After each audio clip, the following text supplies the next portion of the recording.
नमस्कार विद्यार्थी मित्रांनो, आज आपण OCM या विषयातील प्रकरण 5 मधील ऑनलाइन व्यवहार, ऑनलाइन ट्रान्झॅक्शन हा जो भाग आहे तो आपण पाहणार आहोत. ऑनलाइन व्यवहार इंटरनेटच्या साहाय्याने केले जातात. कशाच्या साहाय्यानं? इंटरनेटच्या साहाय्याने केले जातात. योग्य इंटरनेटची जोडणी केल्याशिवाय ऑनलाइन व्यवहार करता येत नाहीत. म्हणजे ऑनलाइन व्यवहार करण्यासाठी इंटरनेटची योग्य ती जोडणी असणं आवश्यक आहे. जेव्हा वस्तूंची खरेदी आणि विक्री इंटरनेटच्या माध्यमातून केली जाते, वस्तूंची खरेदी विक्री इंटरनेटच्या माध्यमातून केली जाते, तेव्हा ऑनलाइन व्यवहार घडून येतात. वस्तूंची खरेदी विक्री इंटरनेटच्या माध्यमातून केली जाते तेव्हा ऑनलाइन व्यवहार घडून येतात. ऑनलाइन पद्धतीनं वस्तू आणि सेवा खरेदी करत असताना त्या ऑनलाइन व्यवहारातील पैसे देखील म्हणजे पेमेंट देखील ऑनलाइन पद्धतीनं भरलं जातं किंवा दिलं जातं, पेड केलं जातं. ऑनलाइन व्यवहाराची जी प्रक्रिया आहे ती प्रक्रिया 3 भागामध्ये विभागलेली आहे. किती भागात विभागलेली आहे? 3 भागांमध्ये विभागलेली आहे. एक आहे पूर्व खरेदी विक्री, म्हणजे खरेदी विक्री करण्यापूर्वीची अवस्था. दुसरी आहे खरेदी विक्रीची अवस्था आणि तिसरी अवस्था आहे वस्तू पोचवण्याची अवस्था किंवा टप्पा. या 3 प्रक्रियामध्ये 3 टप्प्यात ऑनलाइन व्यवहार केले जातात. ऑनलाइन व्यवहारामध्ये पुढील टप्प्यांचा समावेश होतो. ऑनलाइन व्यवहारामध्ये पुढील टप्प्यांचा समावेश होतो. नंबर 1 पहिला टप्पा नोंदणी. त्याला इंग्रजीमध्ये रजिस्ट्रेशन म्हणून ओळखलं जातं. ऑनलाइन खरेदी करण्यापूर्वी नोंदणी फॉर्म भरून ऑनलाइन विक्रेत्याकडे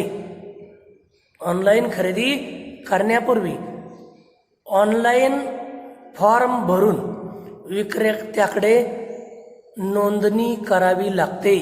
कोणाकडे नोंदणी करावी लागते? विक्रेत्याकडे नोंदणी करावी लागते. ऑनलाइन व्यवहारात नोंदणी ही पहिली पायरी आहे. ऑनलाइन व्यवहारामध्ये नोंदणी ही पहिली पायरी आहे. नोंदणी केल्याशिवाय पुढचा जो टप्पा आहे ते होऊ शकत नाही. विशिष्ट संकेतस्थळावर वस्तू किंवा सेवा खरेदी करताना ग्राहकाने लॉग इन करणे आवश्यक आहे. ग्राहकाचा ईमेल आय डी, ग्राहकाचे नाव, ग्राहकाचा पत्ता, इतर तपशील हा सर्व संकेतस्थळावर सुरक्षित आणि जतन करून ठेवला जातो. सुरक्षिततेच्या कारणास्तव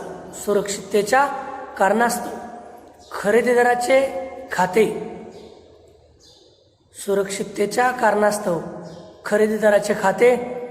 आणि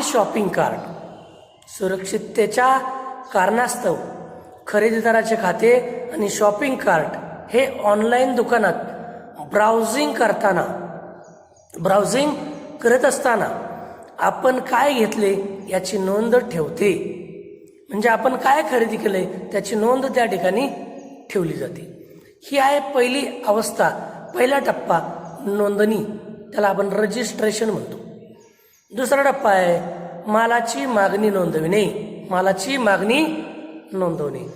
ऑनलाइन व्यवहारातील ही दुसरी पायरी. ही कसली आहे? दुसरी पायरी आहे. जेव्हा एखाद्या ग्राहकास एखादी वस्तू किंवा सेवा आवडतात तेव्हा तो ती वस्तू किंवा सेवा शॉपिंग कार्टमध्ये ठेवतो. कशात ठेवतो? शॉपिंग कार्टमध्ये ठेवतो. शॉपिंग कार्ट हे खरेदीदाराने खरेदीसाठी निवडलेल्या सर्व वस्तू त्यांची संख्या किती आहे, त्या प्रत्येक वस्तूची किंमत किती आहे याची नोंद शॉपिंग कार्ट ठेवते. खरेदीदार सर्व वस्तूंची निवड केल्यानंतर शोधनाच्या पर्यायाकडे जातो. खरेदीदार सर्व वस्तूंची निवड झाल्यानंतर शोधन म्हणजे पेमेंटच्या पर्यायाकडे जातो. मग तिसरी अवस्था काय किंवा तिसरा टप्पा काय? शोधन म्हणजेच इंग्रजीमध्ये पेमेंट. ऑनलाईन व्यवहारातील ही शेवटची पायरी आहे. कोणती पायरी आहे? शेवटची पायरी आहे. शोधन रचना ही अत्यंत उच्चस्तरीय इन्क्रिप्शनसह सुरक्षित आहे. शोधनाचे अनेक मार्ग आहेत ज्याद्वारे आपण शोधन म्हणजे पेमेंट विक्रेत्याला करू शकतो. यामध्ये 5 पद्धतीनं शोधन म्हणजे पेमेंट करता येतं. नंबर 1 आकडा. तिसऱ्यामध्ये वस्तू पोचत्या केल्यानंतर शोधन म्हणजे वस्तू पोच केल्यानंतर शोधन. शोधनाच्या या पर्यायात किंवा पेमेंट करण्याच्या या पर्यायामध्ये जेव्हा खरेदीदाराला वस्तू हातात मिळाल्यानंतर त्या वस्तूंचं किंवा सेवांचं त्या ठिकाणी शोधन केलं जातं. शोधन म्हणजे पेमेंट. घरी आपण जिथं वस्तू मागवली त्या ठिकाणी दाराजवळ शोधन केलं जातं. ग्राहक एकतर रोख स्वरूपात पैसे देऊन शोधन करू शकतो. 2 तो डेबिट कार्ड म्हणजे ATM कार्डच्या माध्यमातून देखील वस्तूंचं शोधन करू शकतो. आणि 3 क्रेडिट कार्ड, त्याच्याही माध्यमातून तो वस्तूंचं शोधन करू शकतो. हा झाला पहिला मार्ग शोधनाचा, वस्तू पोच केल्यानंतर शोधन. दुसरा धनादेशाद्वारे शोधन. धनादेश. मग शोधनाच्या या प्रकारामध्ये खरेदीदार विक्रेत्यास एक धनादेश पाठवतो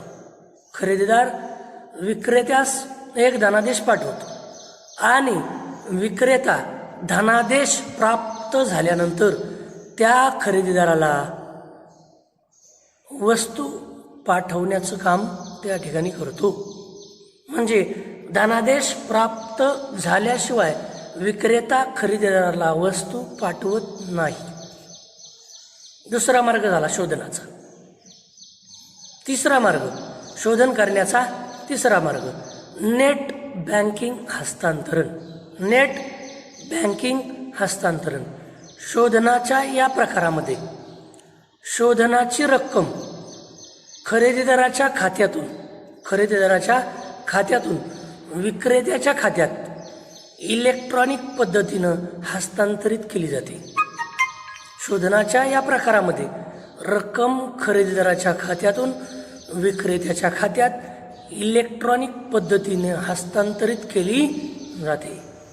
विक्रेत्याला शोधन म्हणजे पैसे प्राप्त झाल्यानंतर विक्रेत्या त्या संबंधित वस्तू खरेदीदाराकडे पाठवतो. इंटरनेटच्या द्वारे निधी हस्तांतरित करण्याची ही एक इलेक्ट्रॉनिक सुविधा आहे. आपण ऑनलाईन पद्धतीनं नेट बँकिंगचा वापर करून मोबाईलमधून पैसा आपल्या खात्यातून, म्हणजे आपण जर खरेदीदार असू तर आपल्या खात्यातून विक्रेत्याच्या खात्यात हस्तांतरित करू शकतो. आणि ते पैसे विक्रेत्याला त्याच्या खात्यात जमा झाल्यानंतर विक्रेता त्या संबंधित वस्तू त्या खरेदीदाराला पाठवतो. हा तिसरा पर्याय. पर्याय आकडा नंबर 4, क्रेडिट कार्ड किंवा डेबिट कार्डद्वारे शोधन. खरेदीदार डेबिट किंवा क्रेडिट कार्डद्वारे पैसे भरतो. खरेदीदार डेबिट किंवा क्रेडिट कार्डद्वारे पैसे भरतो आणि ग्राहकांच्या खात्यातून रक्कम वजा होते. ग्राहकांच्या खात्यातून रक्कम वजा होते. डेबिट कार्ड किंवा क्रेडिट कार्ड हे प्लास्टिकचं असतं. डेबिट कार्ड किंवा क्रेडिट कार्ड हे प्लास्टिकचं असतं, म्हणून त्याला प्लास्टिक पैसा म्हणून देखील ओळखलं जातं. हे जास्तीत जास्त ऑनलाईन शोधण्यासाठी वापरलं जातं. आणि जेव्हा या डेबिट किंवा क्रेडिट कार्डच्याद्वारे पैसे आपण भरतो तेव्हा जो कोणी खरेदीदार असतो म्हणजे ग्राहक असतो, खरेदी करणारा तो ग्राहक, त्या ग्राहकाच्या खात्यातून रक्कम तेवढी लगेच वजा केली जाते आणि तेवढी रक्कम त्या विक्रेत्याच्या खात्यात जमा केली जाते म्हणजे मिळवली जाते. हा एक डेबिट कार्ड किंवा क्रेडिट कार्डच्या माध्यमातून वस्तू खरेदी केली जाऊ शकतं किंवा शोधन केलं जातं. आणि 5वा आकडा आहे डिजिटल रोख, डिजिटल कॅश.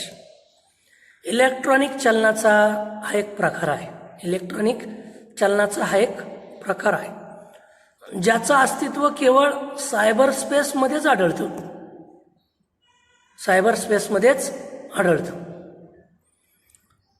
डिजिटल रोख जे आपण काय म्हणतो ते वास्तवात नसते, परंतु आपलं जे खरं चलन आहे रोख स्वरूपातील त्याचप्रमाणे इलेक्ट्रॉनिक स्वरूपात वापर करण्याची क्षमता या डिजिटल रोखमध्ये आहे. डिजिटल रोखमध्ये आहे. अशा पद्धतीनं 5 माध्यमातून आपण शोधन करू शकतो. त्यामध्ये एक वस्तू पोच केल्यानंतर शोधन दारावर आपल्या घरी करू शकतो रोख स्वरूपात डेबिट कार्ड क्रेडिट कार्डच्या माध्यमातून. धनादेश दुसरा आहे. धनादेश पाठवायचा, धनादेश विक्रेत्याला प्राप्त झाल्यावर वस्तू पाठवतो, 2 झाला तो. तिसरा नेट बँकिंग हस्तांतरण. ते जेव्हा खरेदीदार आपल्या खात्यातून इलेक्ट्रॉनिक पद्धतीनं विक्रेत्याच्या खात्यात पैसा हस्तांतरित करतो, विक्रेता पैसे आल्यानंतर संबंधित खरेदीदाराला वस्तू पाठवतो. इलेक्ट्रॉनिक पद्धतीनं पैसा हस्तांतरित करण्याची ही एक सुविधा आहे. तिसरा क्रेडिट कार्ड किंवा डेबिट कार्डद्वारे खरेदीदार डेबिट कार्ड क्रेडिट कार्डच्या माध्यमातून पैसे भरतो विक्रेत्याच्या खात्यात. त्या खरेदीदाराच्या खात्यातून रक्कम म्हणजे ग्राहकाच्या खात्यातून रक्कम वजा होते, ती रक्कम विक्रेत्याच्या खात्यात जमा होते. हे डेबिट कार्ड क्रेडिट कार्ड प्लास्टिकचं असतं म्हणून त्याला प्लास्टिक पैसा म्हणून ओळखलं जातं. जास्तीत जास्त शोधनासाठी या डेबिट कार्ड क्रेडिट कार्डचा वापर केला जातो. 5वा आहे डिजिटल रोख. इलेक्ट्रॉनिक चलनाचा हा एक प्रकार आहे ज्याचं अस्तित्व केवळ फक्त सायबर स्पेसमध्येच आढळतं. डिजिटल रोख वास्तवात आढळत नाही, परंतु खऱ्या चलनाप्रमाणे इलेक्ट्रॉनिक स्वरूपात याचा वापर करण्याची क्षमता आहे. या ठिकाणी ऑनलाईन व्यवहारातील टप्पे जे काही आहेत, ऑनलाईन व्यवहारातील जे काही टप्पे आहेत या ठिकाणी 3. पहिला आहे नोंदणीचा. यामध्ये ऑनलाईन नोंदणी फॉर्म भरला जातो, नोंदणी केली जाते. ऑनलाईन व्यवहारात नोंदणी पहिली पायरी आहे. संकेतस्थळावर वस्तू सेवा खरेदी करताना ग्राहकानं लॉग इन करणं आवश्यक आहे. ग्राहकाचा ईमेल ID, ग्राहकाचं पूर्ण नाव, ग्राहकाचा पूर्ण पत्ता, इतर तपशील हा सर्व संकेतस्थळावर सुरक्षित केला जातो, जतन करून ठेवला जातो. सुरक्षिततेच्या कारणास्तव खरेदीदाराचे खाते आणि शॉपिंग कार्ट हे ऑनलाईन दुकानात ब्राउझिंग करताना आपण काय खरेदी केले, काय घेतले याची नोंद ठेवतो. दुसरा टप्पा आहे मालाची मागणी नोंदवणं. ऑनलाईन व्यवहारात दुसरी पायरी मालाची मागणी नोंदवणं आहे. ग्राहक वस्तू सेवा ज्या आवडतात निवडतो, शॉपिंग कार्टमध्ये टाकतो. शॉपिंग कार्ट खरेदीसाठी निवडलेल्या सर्व वस्तू, त्या वस्तूंची संख्या, त्या वस्तूंच्या किमती याची सर्व नोंदी शॉपिंग कार्ट ठेवतो. खरेदीदार सर्व वस्तूंची निवड केल्यानंतर शोधनाच्या पर्यायाकडे होतो आणि शोधन ते आत्ता सांगितल्याप्रमाणे 5 पद्धतीने केलं जातं. वस्तू पोच केल्यानंतर धनादेशाद्वारे, नेट बँकिंग हस्तांतरण, क्रेडिट कार्ड किंवा डेबिट कार्ड आणि 5वा आहे डिजिटल रोख स्वरूपात शोधन. या ठिकाणी आहे खरेदी विक्रीची प्रक्रिया. थोडा भाग आहे 2-4 ओळीचा. ऑनलाईन व्यवहारामध्ये खरेदी विक्रीची प्रक्रिया परंपरागत व्यापाराप्रमाणेच, परंपरागत व्यवसायाप्रमाणेच ऑनलाईन याही पद्धतीनं खरेदी विक्रीची प्रक्रिया केली जाते. परंपरागत व्यापाराची जर आपण तुलना ऑनलाईन व्यवहाराशी जर केली तर परंपरागत व्यापार करताना प्रवासासाठी वेळ लागतो.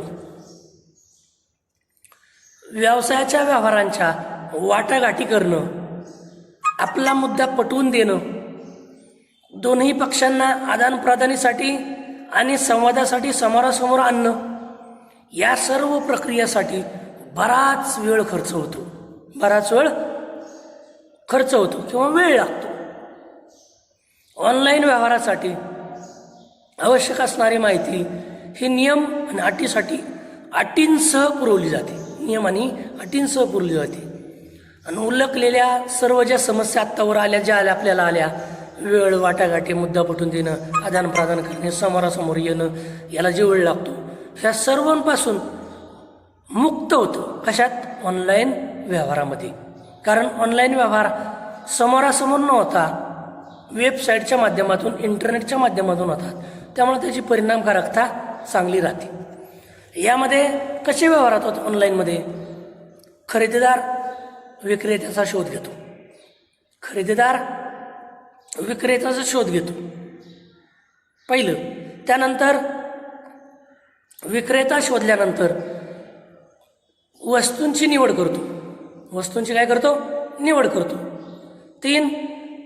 वस्तूंची निवड केल्यानंतर पैशाची बोलणी आणि वितरणाच्या नियम आणि अटी यांची बोलणी केली जाते. 4. त्यानंतर विक्रीची सर्व प्रक्रिया पार पाडली जाते. त्यानंतर विक्री झाल्यानंतर शोधन आणि वितरण या मार्गाचा अवलंब केला जातो. वस्तू पोच केल्यानंतर शोधन आहे, धनादेशाद्वारे आहे, नेट बँकिंगद्वारे आहे, क्रेडिट कार्ड, डेबिट कार्डद्वारे आहे, डिजिटल रोख स्वरूपात देखील शोधन केलं जातं. आणि शेवटचा टप्पा आहे विक्री पश्चात कार्य. मग काय कार्य विक्रीच्या पश्चात त्या ठिकाणी केली जातात, त्यांचाही विचार ऑनलाईन व्यवहारामध्ये केला जातो. उदाहरणार्थ, जर विक्रेत्याला एखादी वस्तू पटली नाही तर ती रिटर्न केली जाते. ती रिटर्न केल्यानंतर ते शोधन केलेल्या रक्कम रिफंडेबल त्या ठिकाणी त्या खरेदीदाराच्या खात्यात परत कशी केली जाते याची चर्चा त्या ठिकाणी केली जाते. या नंतरचा जो आपला भाग आहे, आपल्याला शिकायचा जो भाग आहे, महत्त्वाचा भाग आहे, तो आहे बाह्य सेवा, आउटसोर्सिंग. हा भाग आपण पुढच्या तासाला पाहणार आहोत. बाळांनो, मी रोज सांगतोय, पोर्शन आपला बऱ्यापैकी शिकून झालाय. तुम्ही अभ्यासाला लागा, नोट्स काढा, स्वाध्याय लिहायला सुरुवात करा, जेणेकरून एकदम तुमच्यावर लोड यायला नको. आपण आज या ठिकाणी थांबूया. धन्यवाद. आजचा दिवस तुम्हाला शुभ जाओ.